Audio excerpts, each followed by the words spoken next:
इस वीडियो में हम तुला राशि के जातकों के लिए आगामी 3 महीनों की संभावनाओं का विश्लेषण करेंगे। चर्चा का मुख्य फोकस रहेगा उनके स्वास्थ्य, आर्थिक स्थिति, संपत्ति और भवन से जुड़े मामलों पर। साथ ही संतान की शिक्षा, दांपत्य जीवन, भाग्य और करियर की दिशा में संभावित बदलावों पर भी विस्तार से बात होगी। यह राशिफल चंद्र राशि के आधार पर तैयार किया गया है, जिसे नाम, राशि और लग्न के अनुसार भी देखा जा सकता है। माह की शुरुआत में कुंडली में दिख रहे ग्रहों के गोचर की स्थिति खास तौर पर छठे भाव में है, जहां सूर्य, बुध, शुक्र, राहु और शनिदेव गोचर कर रहे हैं। इन ग्रहों की चाल और उनके प्रभाव से होने वाले लाभ, हानियां और चुनौतियों का गहराई से विश्लेषण किया जाएगा, ताकि तुला राशि के जातक अपनी योजना और निर्णयों को बेहतर ढंग से तैयार कर सकें। इस वर्ष ग्रहों की चाल में एक अद्वितीय बदलाव देखने को मिलेगा, जब 4 प्रमुख ग्रह शनि, राहु, केतु और बृहस्पति अपना राशि परिवर्तन करेंगे, जो कई वर्षों बाद बनने वाला एक विशेष संयोग है। वर्तमान में बृहस्पति देव वृषभ राशि में अष्टम भाव में गोचर कर रहे हैं, जबकि मंगल देव भाग्य भाव में मिथुन राशि में स्थित हैं और केतु द्वादश भाव में कन्या राशि में विराजमान है। आने वाले समय में शनिदेव 29 मार्च 2025 को तुला राशि के जातकों के पंचम भाव कुंभ से मीन राशि के छठे भाव में प्रवेश करेंगे। इसके अतिरिक्त बृहस्पति देव 15 मई 2025 को वृषभ से मिथुन राशि में प्रवेश करते हुए तुला राशि के भाग्य भाव को सक्रिय करेंगे। यह गोचर न केवल जीवन के विभिन्न क्षेत्रों में प्रभाव डालेगा, बल्कि इसे समझना आपके भविष्य की योजनाओं और निर्णयों के लिए महत्वपूर्ण साबित हो सकता है। राहु और केतु, जो वर्तमान में मीन और कन्या राशियों में गोचर कर रहे हैं, 18 मई 2025 को अपनी स्थिति बदलते हुए क्रमशः कुंभ और सिंह राशियों में प्रवेश करेंगे। इस महत्वपूर्ण राशि परिवर्तन का तुला राशि के जातकों पर गहरा प्रभाव पड़ेगा। छठे भाव में इस समय पंचग्रही योग बना हुआ है, जहां सूर्य, बुध, शुक्र, राहु और शनि एक साथ गोचर कर रहे हैं। यह दुर्लभ योग संकेत करता है कि आगामी 3 महीनों में तुला राशि के जातकों के लिए कई सकारात्मक अवसर उभर सकते हैं। इन ग्रहों के प्रभाव से स्वास्थ्य, करियर और आर्थिक मामलों में तरक्की की संभावनाएं प्रबल होंगी। इस गोचर के परिणाम स्वरूप जीवन में लाभदायक परिवर्तन होने की पूरी संभावना है, जो आपकी योजनाओं और लक्ष्यों को नई दिशा देने में सहायक साबित होंगे। आर्थिक दृष्टिकोण से यह समय तुला राशि के जातकों के लिए अत्यंत शुभ रहेगा, क्योंकि सूर्यदेव 13 अप्रैल तक छठे भाव में गोचर करते हुए धन लाभ का मार्ग प्रशस्त करेंगे। इस दौरान सूर्य और बुध के मिलन से बनने वाला बुधादित्य राजयोग आपकी आर्थिक स्थिति को और भी सशक्त करेगा। विशेष रूप से विदेशों से जुड़े कार्यों, ऑनलाइन प्लेटफॉर्म या सोशल मीडिया से जुड़े व्यवसायों में लगे लोगों के लिए यह समय असाधारण उन्नति लेकर आएगा। उनके रोजगार के नए आयाम खुलेंगे और आय के स्रोतों में उल्लेखनीय वृद्धि होगी। बुधदेव, जो भाग्य भाव के स्वामी भी हैं, सूर्य के साथ मिलकर न केवल धन के प्रवाह को प्रचुर मात्रा में बनाएंगे, बल्कि भाग्य का पूरा समर्थन भी प्रदान करेंगे। यह समय आपकी आर्थिक योजनाओं को साकार करने और वित्तीय स्थिरता को मजबूत करने के लिए बेहद अनुकूल है। शुक्रदेव का यह गोचर आपके जीवन में उच्च स्तरीय सुख सुविधाओं और भौतिक समृद्धि का द्वार खोलने वाला साबित होगा।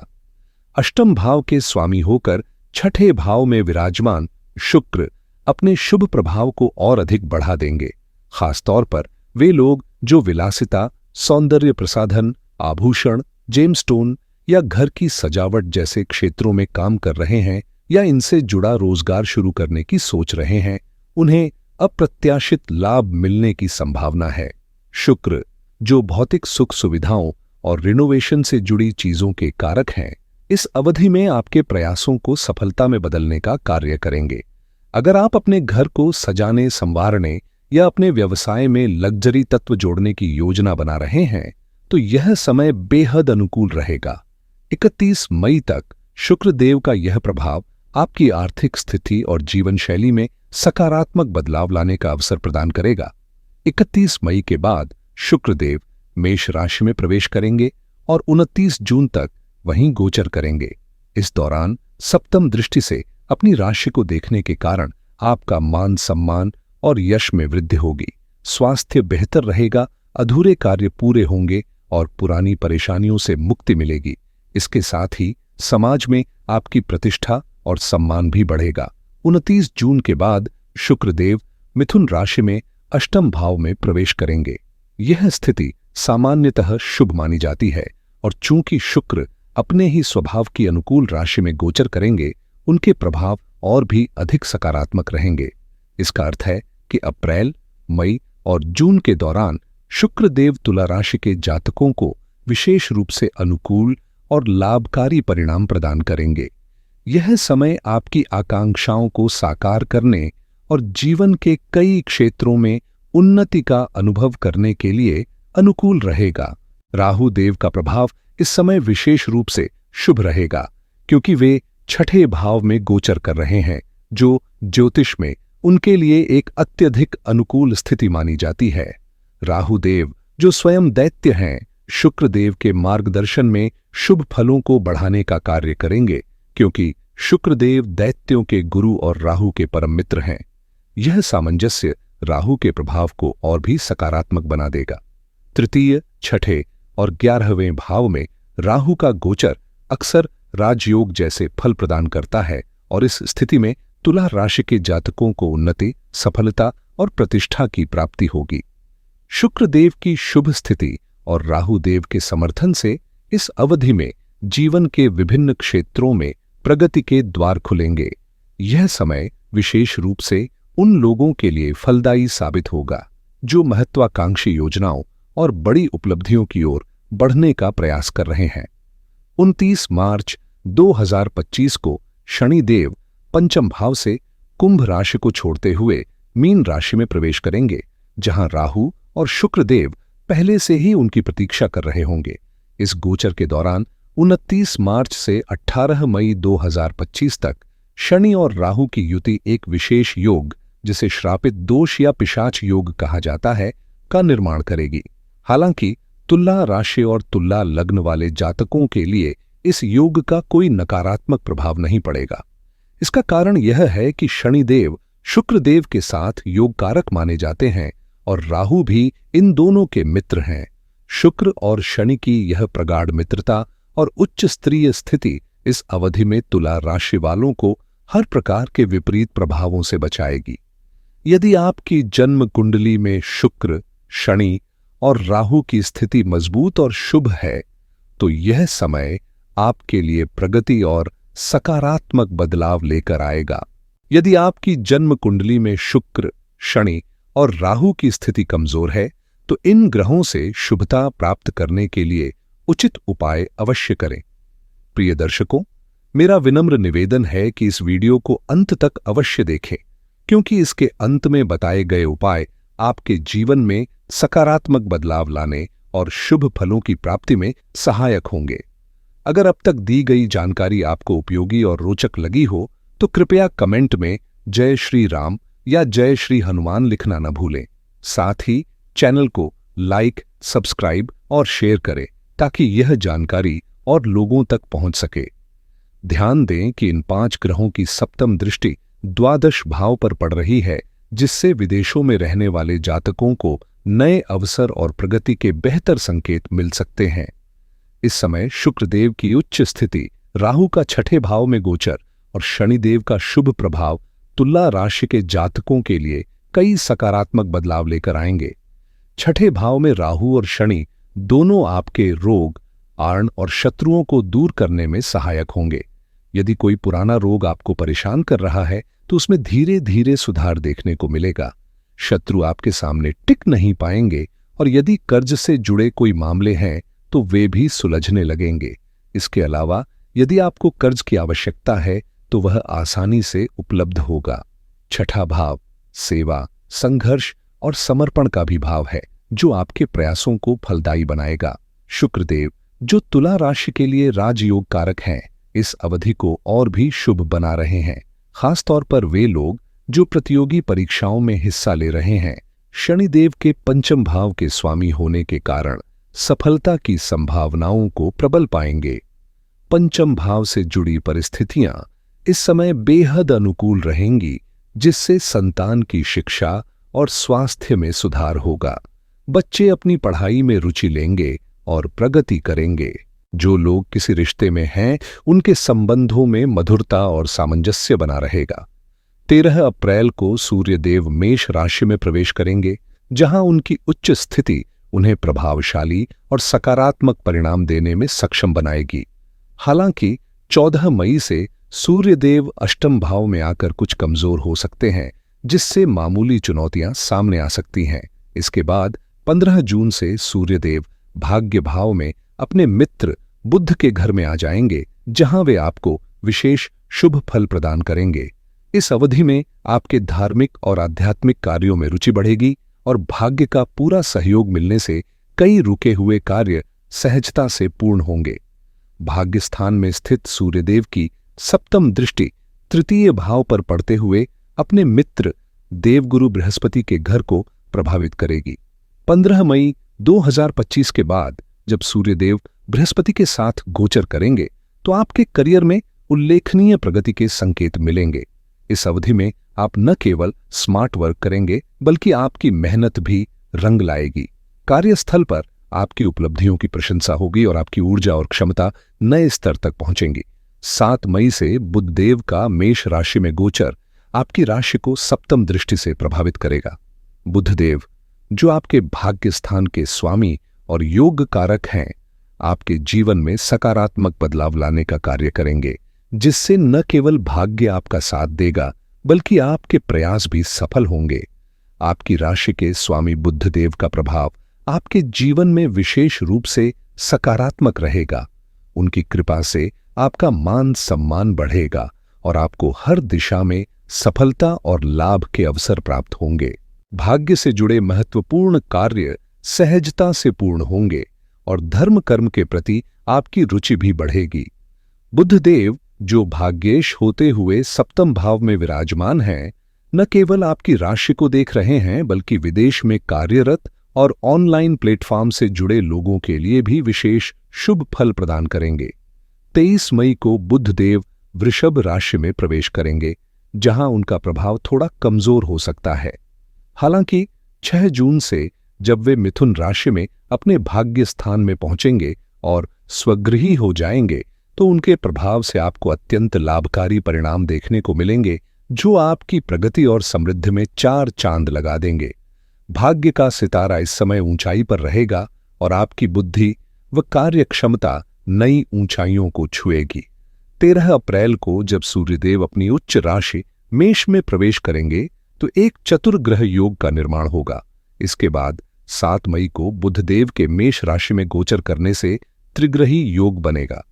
इन विशिष्ट योगों के प्रभाव से कुंडली के सभी भाव और उनके स्वामी ग्रह सक्रिय हो जाएंगे, जिससे आपके जीवन में नए अवसरों और शुभ परिणामों का आगमन होगा।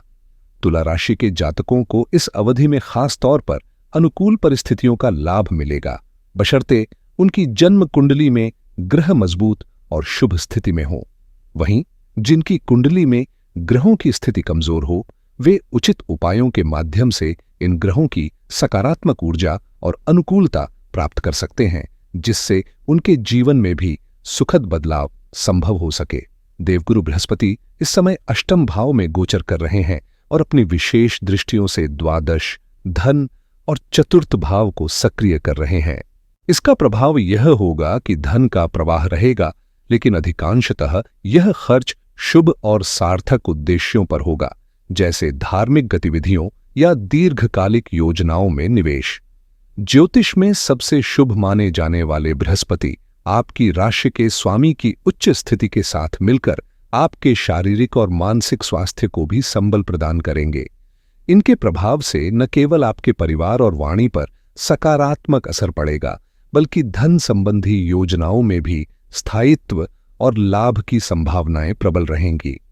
3 माह की इस अवधि में आपको अपने निर्णयों में गहराई और भविष्य की सोच का लाभ मिलेगा। आपको इन प्रभावों से कई प्रकार के लाभ प्राप्त होंगे। विशेष रूप से धन का संचय सुचारू रूप से होता रहेगा और वित्तीय समृद्धि की संभावनाएं प्रबल होंगी। नवम दृष्टि के चतुर्थ भाव पर पड़ने से भूमि और भवन से संबंधित कार्यों में लाभ मिलेगा। साथ ही माता का स्वास्थ्य बेहतर रहेगा। यदि आप नए वाहन खरीदने की योजना बना रहे हैं तो यह समय अनुकूल है। कृषि, रियल एस्टेट, ट्रांसपोर्ट या वाहन से जुड़े किसी भी कार्य में संलग्न लोगों को विशेष लाभ मिलेगा। इन क्षेत्रों में कार्य का विस्तार होगा और आय के नए स्रोत खुलेंगे। चतुर्थ भाव पारिवारिक और मानसिक सुख का कारक होता है, इसलिए आपको परिवार के साथ संतोष और खुशी का अनुभव होगा और मानसिक शांति भी बनी रहेगी, जिससे जीवन में संतुलन और सकारात्मकता आएगी। देवगुरु बृहस्पति 15 मई 2025 को मिथुन राशि में प्रवेश करते हुए भाग्य भाव को सक्रिय करेंगे, जिससे आपके जीवन में नई संभावनाएं और अवसरों का उदय होगा। यह गोचर न केवल आपके भाग्य को बढ़ावा देगा, बल्कि धर्म कर्म से जुड़े कार्यों में आपकी रुचि को भी प्रबल करेगा। उनकी पंचम दृष्टि आप पर पड़ेगी, जिससे आपका मान सम्मान बढ़ेगा और शारीरिक स्वास्थ्य में सुधार होगा। साथ ही उनकी सप्तम दृष्टि पराक्रम स्थान पर पड़ते हुए आपको विशेष ऊर्जा और साहस प्रदान करेगी। धनु राशि, जो उनकी मूल त्रिकोण राशि है, पर दृष्टि डालते हुए गुरु आपके ज्ञान को समृद्ध करेंगे और कार्यक्षेत्र में स्मार्ट वर्क की प्रवृत्ति को प्रोत्साहित करेंगे। यह समय आपको अपने प्रयासों का विस्तार करने और नए स्तर पर सफलता हासिल करने की प्रेरणा देगा। देवगुरु बृहस्पति की नवम दृष्टि आपके पंचम भाव को सक्रिय करते हुए संतान से जुड़े मामलों में सकारात्मकता लाएगी। संतान की शिक्षा में प्रगति होगी, स्वास्थ्य में सुधार देखने को मिलेगा और उनका समग्र विकास संतोषजनक रहेगा। रिश्तों के मामले में भी स्थिति अनुकूल बनी रहेगी। जो लोग प्रेम संबंधों में हैं, उनके रिश्ते मधुर रहेंगे और इनका विवाह में परिवर्तित होने की संभावना भी बन सकती है। मंगल देव 2 अप्रैल तक भाग्य स्थान में गोचर करते हुए भाग्य को सशक्त बनाएंगे। इसके बाद कर्क राशि में दशम भाव में प्रवेश करेंगे।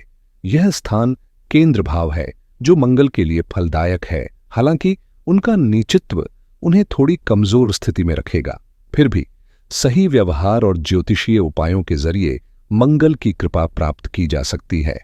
उनकी चतुर्थ दृष्टि आपकी राशि पर पड़ेगी, जो थोड़ी चुनौतीपूर्ण हो सकती है, क्योंकि यह शत्रु राशि में है। मंगल का अग्नि तत्व आपके भीतर ऊर्जा और साहस को जागृत करेगा, जिससे आप चुनौतियों का डटकर सामना कर पाएंगे। आने वाले 3 महीनों में आपको विशेष रूप से अपने गुस्से और आक्रामकता पर नियंत्रण रखना होगा, क्योंकि संयमित व्यवहार आपके लिए लाभकारी रहेगा। मंगल देव की सप्तम दृष्टि चतुर्थ भाव में उनकी उच्च राशि मकर पर पड़ रही है, जो भूमि और भवन से संबंधित कार्यों में अत्यधिक लाभ के संकेत दे रही है। 15 मई तक देवगुरु बृहस्पति की नवम दृष्टि और मंगल की सप्तम दृष्टि दोनों चतुर्थ भाव को सक्रिय करेंगे, जिससे रियल एस्टेट और संपत्ति से जुड़े मामलों में सफलता सुनिश्चित होगी। यह समय प्रॉपर्टी खरीदने या जमीन जायदाद के कार्यों के लिए अत्यंत अनुकूल है। मंगल की दृष्टि और बृहस्पति की कृपा दोनों ही संतान भाव को भी प्रभावित कर रहे हैं, जिससे संतान से जुड़े मामलों में उन्नति और सकारात्मकता की प्रबल संभावनाएं बन रही हैं। यह समय विद्यार्थियों के लिए पढ़ाई और उन्नति के लिहाज से अत्यंत अनुकूल साबित हो सकता है, विशेषकर जब आप अपने व्यवहार में सहजता और संतुलन बनाए रखें। मंगल देव की नीच दृष्टि पंचम भाव पर पड़ने से यह सुझाव दिया जाता है कि आप अपने रिश्तों को सहेज कर रखें, आक्रामकता से बचें और विचारशीलता के साथ संवाद स्थापित करें। 7 जून के बाद मंगल देव सिंह राशि में गोचर करेंगे, जो उनके मित्र सूर्य का घर है और लाभ भाव को सक्रिय करते हुए विशेष फल प्रदान करेंगे। उनकी सप्तम दृष्टि पंचम भाव पर और अष्टम दृष्टि छठे भाव पर रहेगी, जिससे संतान की शिक्षा और उन्नति में सुधार होगा। इसके साथ ही जो लोग प्रेम संबंधों में हैं, उन्हें अपने रिश्ते में मधुरता बनाए रखनी चाहिए और सहजता के साथ आगे बढ़ने पर ध्यान देना चाहिए। यह समय रिश्तों को मजबूत और सकारात्मक दिशा देने के लिए उपयुक्त है। मंगल देव, जो अग्नि तत्व के प्रतिनिधि हैं, स्वाभाविक रूप से तीव्रता और आक्रामकता का संचार कर सकते हैं, इसलिए इस अवधि में आपको धैर्य और संयम बनाए रखने की सलाह दी जाती है। वर्तमान में सूर्य, मंगल, बुध, शुक्र, शनि और राहु का गोचर एक अद्वितीय और प्रभावशाली पंचग्रही योग बना रहा है, जो विशेष ऊर्जा प्रदान कर रहा है। इन ग्रहों की दृष्टि मुख्यतः द्वादश भाव पर केंद्रित है। 13 अप्रैल तक यह योग सप्तम दृष्टि से द्वादश भाव को सक्रिय कर रहा है। मंगल देव भाग्य भाव में स्थित होकर अपनी चतुर्थ दृष्टि से द्वादश भाव को देख रहे हैं, वहीं देव गुरु बृहस्पति पंचम दृष्टि से इस भाव पर प्रभाव डाल रहे हैं। इसके साथ ही द्वादश भाव में केतु का गोचर कन्या राशि में हो रहा है, जो इस योग को और भी गहन बना देता है। यह समय आत्मनिरीक्षण, आंतरिक विकास और भविष्य के लिए योजनाएं बनाने के लिए अत्यंत शुभ है। 8 ग्रहों का द्वादश भाव पर सक्रिय होना आपके जीवन में विशेष परिवर्तन और संभावनाएं ला सकता है। इसका अर्थ है कि द्वादश भाव पूरी तरह जागृत है, जिससे आप इस स्थिति का लाभ उठा सकते हैं। हालांकि यहां राहु और शनि का पिशाच योग बना हुआ है और छठे भाव में पंचग्रह योग की स्थिति है, जो आपको सतर्क रहने का संकेत देता है। ऐसे में व्यवहारिक उपाय करना आवश्यक है। अपने आहार विहार को संतुलित रखें और नियमित रूप से धर्म कर्म में संलग्न रहें। शुक्रदेव मीन राशि में गोचर कर रहे हैं, जो जल तत्व की राशि है और जिसके स्वामी देवगुरु बृहस्पति हैं। धार्मिक कार्य और सेवा आपको इस समय सकारात्मक ऊर्जा और मन की शांति प्रदान करेंगे। जैसा कि गोस्वामी तुलसीदास जी ने रामचरितमानस में कहा है, सुखी मीन झम नीर अगाधा, जिम हरि शरण न एक ही बाधा। अर्थात जैसे मछली गहरे जल में सुख पाती है, वैसे ही भगवान की शरण में जाने से जीवन में आने वाली बाधाएं दूर हो जाती हैं। जो लोग ईश्वर की शरण में रहते हैं और उनके मार्गदर्शन का पालन करते हैं, वे सच्चे सुख और संतोष का अनुभव करते हैं। यदि आप अपने आचरण और विचारों को शुद्ध रखते हुए समाज के कमजोर और असहाय वर्गों की मदद करते हैं, तो इसका आपके जीवन पर अत्यंत सकारात्मक प्रभाव पड़ेगा। शनिदेव मेहनतकश वर्ग के संरक्षक माने जाते हैं, जबकि राहु सफाई कर्मचारियों और छिपे हुए योद्धाओं के प्रतीक हैं। ऐसे में जो लोग इस अवधि में 29 मार्च से 18 मई 2025 तक इन वर्गों का सहारा बनेंगे, चाहे वह भोजन हो, दवाइयों का प्रबंध हो या अन्य प्रकार की सहायता, वे असीम पुण्य के भागी बनेंगे। इस समय कोई बड़ा आर्थिक निवेश करने से बचें और अपने संसाधनों का उपयोग जरूरतमंदों की सेवा में करें। तुला राशि और तुला लग्न वालों के लिए छठवें भाव में बना यह पंचग्रही योग एक अद्वितीय अवसर लेकर आएगा, जो आपकी करुणा, उदारता और सेवा के माध्यम से जीवन में नए आशीर्वाद लाएगा। यदि आप अपनी राशि के स्वामी शुक्रदेव की कृपा पाना चाहते हैं, तो प्रतिदिन ओम द्राम द्रीम द्रौं सह शुक्राय नमः का 108 बार जाप करें। मंगल देव के आशीर्वाद के लिए नियमित रूप से हनुमान चालीसा का पाठ करें और उनके बीज मंत्र ओम अम अंगारकाय नमः का 108 बार जाप करें। सूर्यदेव की कृपा पाने हेतु सूर्योदय के समय उन्हें जल अर्पित करें और ओम घृणी सूर्याय नमः का 108 बार जाप करें। देवगुरु बृहस्पति, जो इस समय अष्टम भाव में गोचर कर रहे हैं और 15 मई तक यहीं रहेंगे, उनकी अनुकंपा के लिए ओम ग्राम ग्रीम क्रोम सह गुरुवे नमः का 108 बार जाप करें। यदि तुला राशि और तुला लग्न वाले जातक इन उपायों को नियमित रूप से करते हैं, तो उन्हें ग्रहों की अनुकूलता और शुभता का लाभ मिलेगा। अंत में मेरे सभी प्रिय दर्शकों से विनम्र निवेदन है कि यदि आपको यह जानकारी उपयोगी लगी हो, तो कृपया चैनल को लाइक करें, सब्सक्राइब करें और इसे दूसरों के साथ साझा करना न भूलें। धन्यवाद।